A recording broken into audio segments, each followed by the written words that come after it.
We hope it helps with your further work, not just the toy appeal, but the further work, which you got my message. And if you could just now talk to us a little bit about all the work that you do, not just the toy appeal, but the fuel poverty and how much you do help throughout the Ribble Valley. So over to you, Brenda and Elizabeth. Thank you.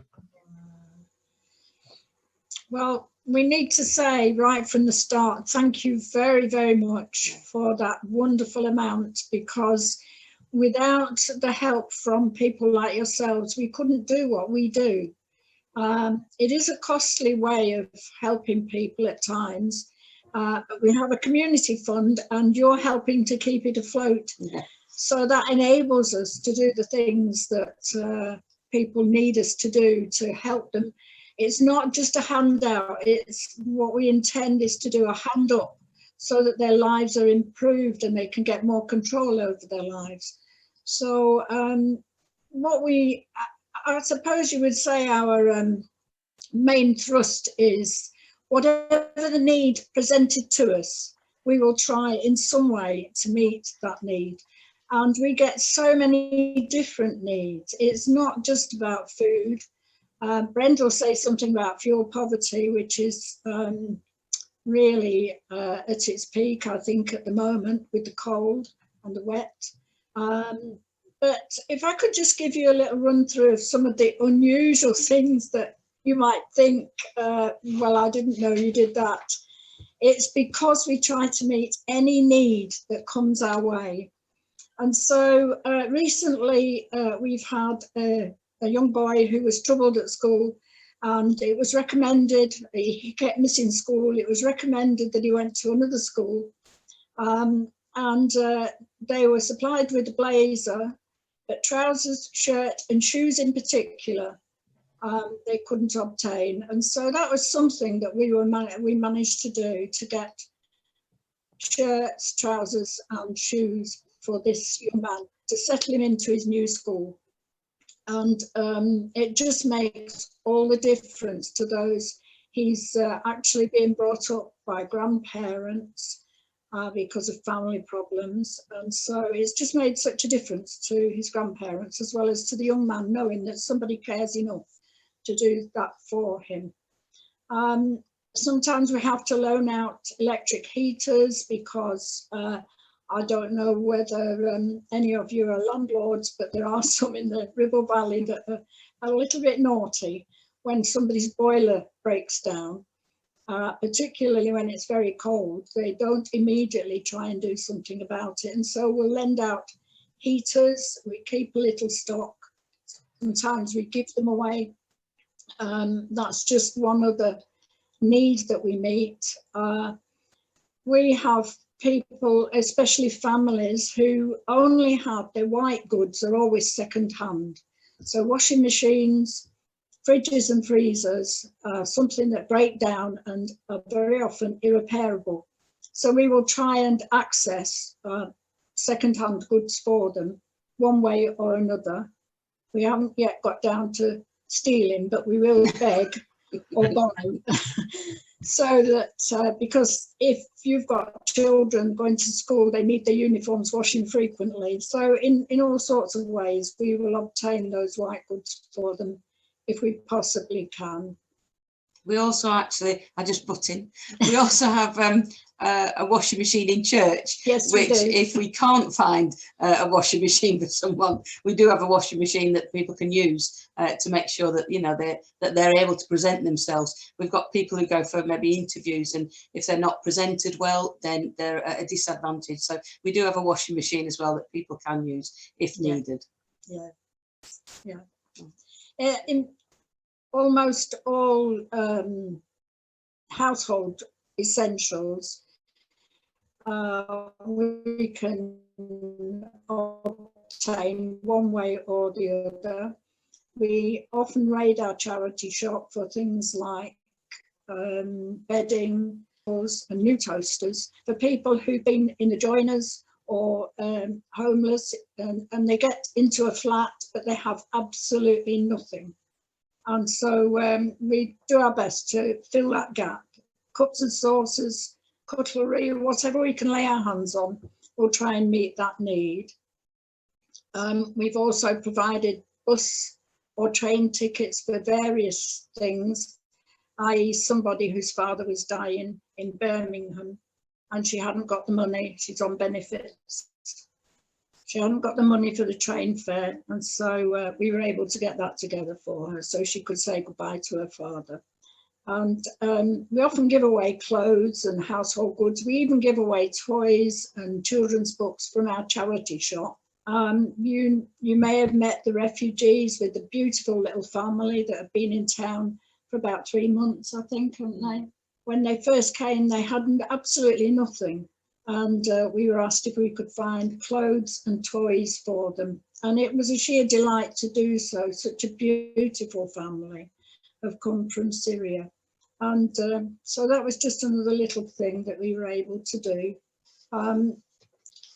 We obtained once a grant from our headquarters because we hadn't got the funds to do this, but we had a family that needed a holiday. They hadn't had a holiday for a long, long time.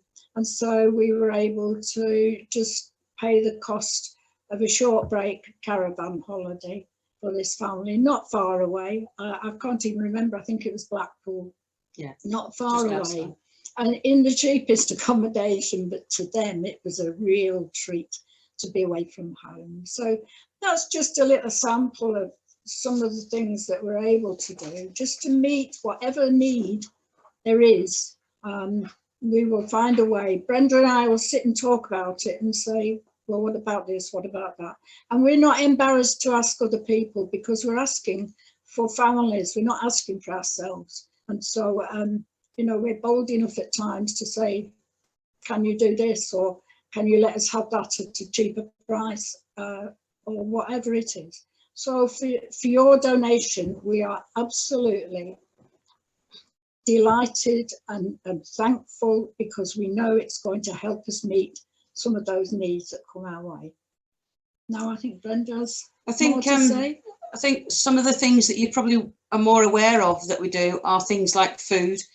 We work very closely with the food bank, and we refer to food bank because food bank do a great job. Yeah, and so we refer to food bank, but they're only open twice a week. So if somebody comes on a Monday afternoon and food bank's already delivered, then they've got to wait till Thursday. So we pick up the emergencies, the immediate things on a food basis. So we still do, although we refer to food bank, we still do give out food parcels as well. But I think the biggest thing at the moment, and the thing that is on the increase, is the fuel poverty.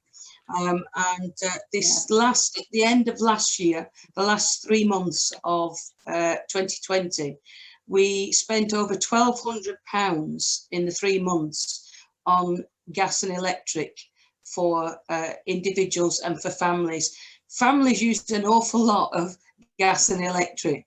They have to keep their children warm. You know, some of these young lads that or they're not so young, but some of these single lads that we deal with, they will sit in the cold. They've got used to that. But if you've got young children, you know, you can't ask them to sit in the cold. And so families use quite a lot of gas and electric, and certainly at this time of the year, for things like washing and keeping the washing machines used, they need, you know, the gas and the electric. So we spent over £1,200 in the last 3 months of 2020 just on fuel poverty. And again, it's with those, when we get those referrals, and when we get those referrals, it gives us an opportunity as well to talk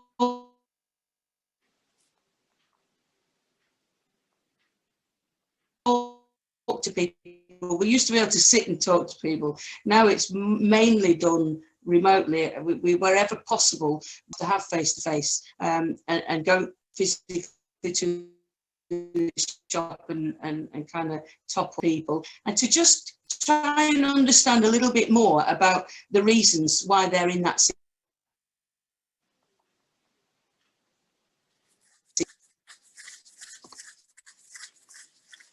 situation, so that we can then, because that's when it comes to the community. And so we speak to people, we're able to help them with that immediate problem, but we're then able to speak to them and maybe point them to others who can help them, and then we can help them to contact their doctor or help them. Brenda, were you losing you a little or, bit? An agency that then will support them within that, because and not help people. Yeah. It's possibly we don't have a very good signal, I'm afraid, here. It might well be our signal that's dropping out. Yeah, right. We'll try again. For now. Yeah. So, you're all right now. Yeah, we'll go for it. So yeah, so that's the fuel poverty gives us. It's maybe helping in other areas. One of the things at the moment that we're being a lot being asked about is supporting people who don't know where to go, because a lot of the people now who are struggling have never struggled before. Yeah. They've maybe come out because of the pandemic. They've come out of work, or they're furloughed and they're living off 80% of their wage.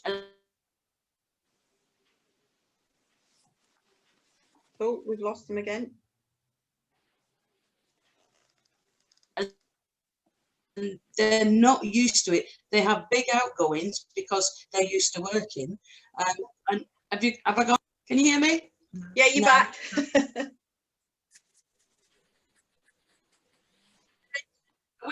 Right, we'll try again. So you really know where to go. They're not used to being out of work. No. They're used to working and paying their bills, and all of a sudden, because of the pandemic, they find themselves in a situation that they don't know how to manage, and they don't know where to turn to. So we're getting a lot of things like that where we're able to talk to people and point them in the right direction, as well as giving them that immediate support financially. What else do we do? Signposting, yeah, you know about the Christmas things. You don't want me to talk about Christmas. You know about Christmas, don't you?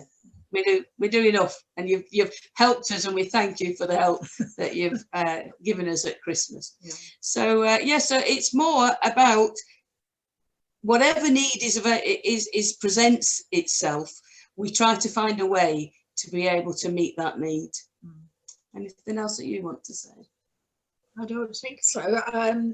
It's just a day-to-day thing, really, as the needs are presented to us. Generally, our people come from agencies. We work with quite a lot of different agencies. And if they're not able to meet that need, they will ring us and see what we can do. We do what to help people, to give them hope, to know somebody cares. And we will tell people that you have been generous in your donation, and that's why we can help them in a way, because without you and people like you, we just couldn't maintain the work that we do. So we really are so grateful for what you've done for us. Thank you so much. I think that's about all I've got to say. Yeah. Well, as you can see, thank you.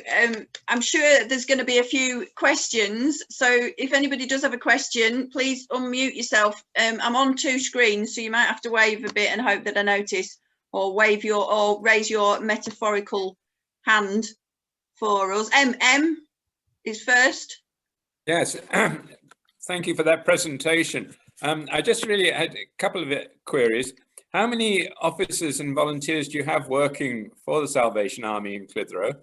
And secondly, on your charity shop, is that now open and taking everything rather like clothing and things, or are you still very restricted?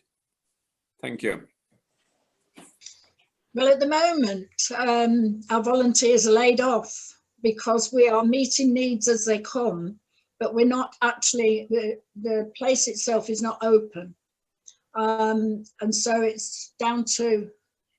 Yeah, there's We're not receiving any goods at the moment because from last March to now we haven't been open, the shop, so we did take stuff in from July up to Christmas, but we're now so full we have nowhere to put anything. So we have had to unfortunately say thank you very much, but we can't accept any more donations. But as for the work, there's only two of us employed by the Salvation Army. The volunteers from the shop, as Elizabeth says, at the moment they are not doing anything, but we do have some volunteers who are still helping. We've got people who will help. We've got two who will help us with food distribution if need be, and we've got a couple of lads who will help us like with moving things. So if we have, say, a group who use our hall and we need things moving about, furniture and that, we do still have some volunteers who will help out with that. But for the actual, we are always the only ones that do the fuel poverty. Apart from our course secretary, when we're on holiday, we'll do that. But other than that, we do that personally. We have to be very careful because the volunteers that we use are all from the community. Some of them are in themselves needy people. And you know, Clitheroe, everybody knows everybody. Yes, I think we've proven that being at the health centre. Yeah. Yeah, everybody knows you. I think there was a saying when we asked to do some of these, you know, more kind of jobs that really you don't want to be advertised. So we tend to do that ourselves. Yeah. In the normal run of things, when apart from the pandemic, we have a list of something like 25 to 30 people who would volunteer for one job or another. But with the very personal stuff, we keep it to ourselves so that people have got dignity and not everybody knows their business. Oh, you're wonderful. Jeff Isherwood, were you raising a hand? I did indeed. On the question of fuel poverty, I was just wondering how you support people. Do you get the same people coming back month after month? And funnily enough, I was just looking at the cost of running an oil-filled radiator earlier today, and I noticed it was about each 20... to their own. Pardon? Each to their own. Yeah, so it's about £20 a month for a 3 kilowatt radiator for all the time. Sorry, £20 a week, which is £80 a month. And I just thought, well, some people are going to be in need all the time, aren't they? And how do you discriminate between people who come to you for support, or are you able to support everybody to the extent that they want to be supported? No, we're not, I'm afraid. We can't just every time somebody comes. If they were coming every week, you know, as you say, it costs a lot. If they're coming every week, we have to then say to them, okay, so we need to find another way to get you out of this situation. And that, like, I've just got somebody to sign up with CAP, because one of their problems was debt, and on a job seekers, but with debt, and coming to us to try and help with fuel. And so we said, you need to get that sorted so that you're not in that situation, because they don't like coming. There's not many who actually enjoy coming and asking for the help. And so we do have some who I know their lifestyle is not right, but we don't judge their lifestyle.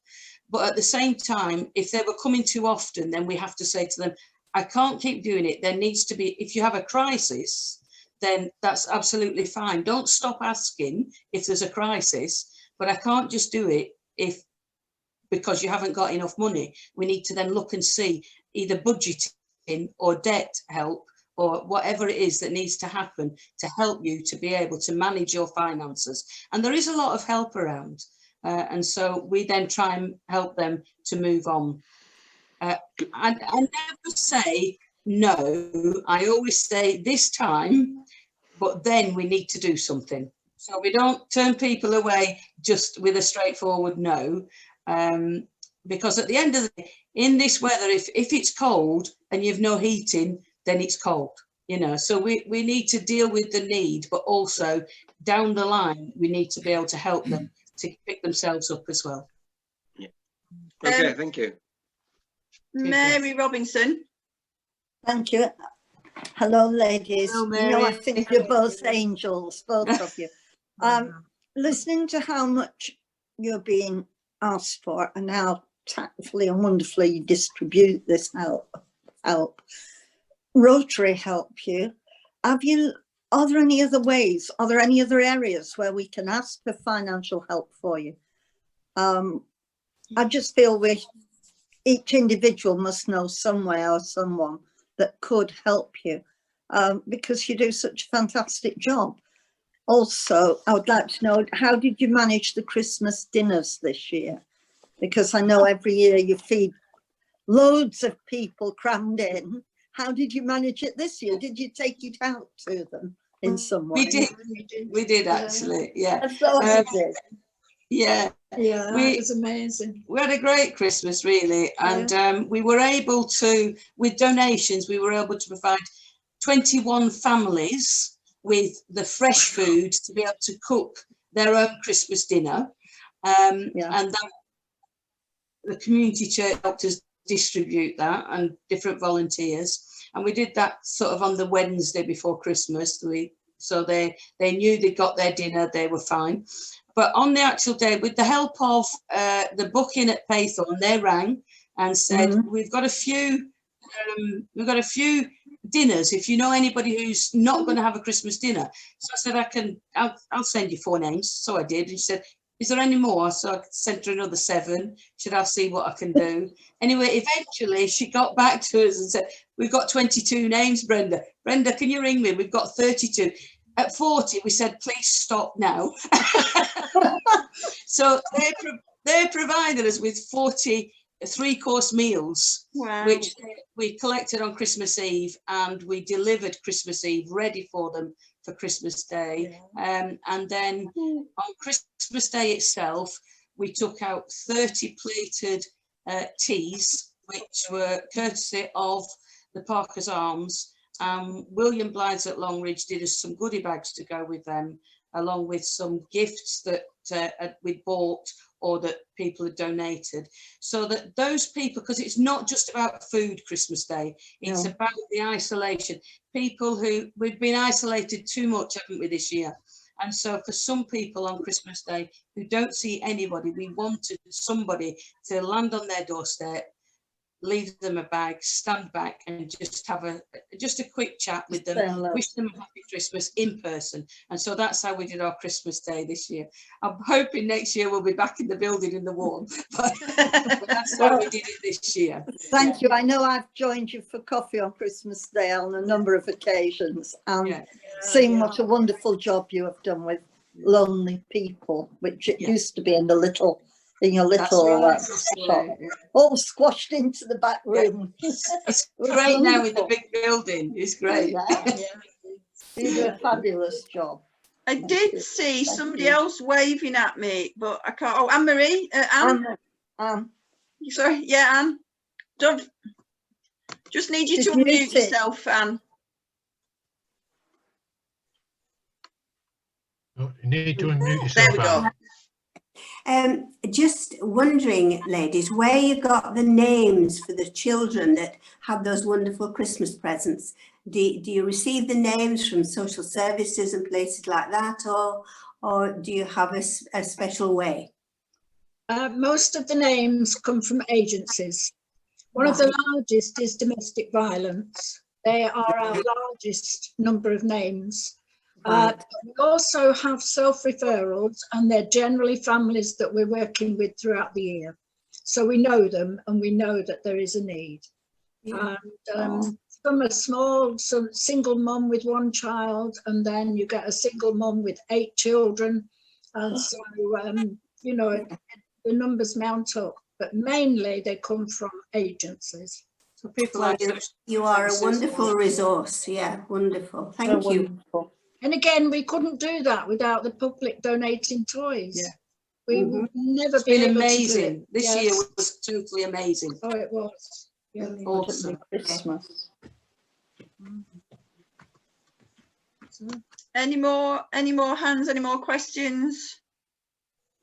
No, well, I'm just going to hand back to Howard for a vote of thanks, please, Howard. Yes, well, what do I say? It's wonderful work that you do, and I think it's rather sobering for all of us to consider how much need there is in the Ribble Valley, one of the most prosperous parts of Britain, and it'd be very easy for us to overlook those who don't have enough, and the Salvation Army are renowned for seeking out those who we tend to forget and making sure that they are looked after and cared for, and show that somebody actually does care. Because what I don't think they've mentioned tonight is that many of these people will have mental health problems as well, and through one of my other lives, I used to see a lot of people with mental health problems getting into very, very difficult situations. And it is wonderful to have you here, ladies, and the Salvation Army, I know, do a wonderful job. We were all impressed. We all have been impressed, and will continue, I am sure, to support you. So thank you very much for coming along tonight. Thank you for having us, and thank you for your support. Thank you very much. Thank you. Thank you, ladies, so much. So, do unmute yourselves if you want to. Rotary Fellowship and peace the world over. Rotary Fellowship, peace the world over. Have a good glass. Thank you.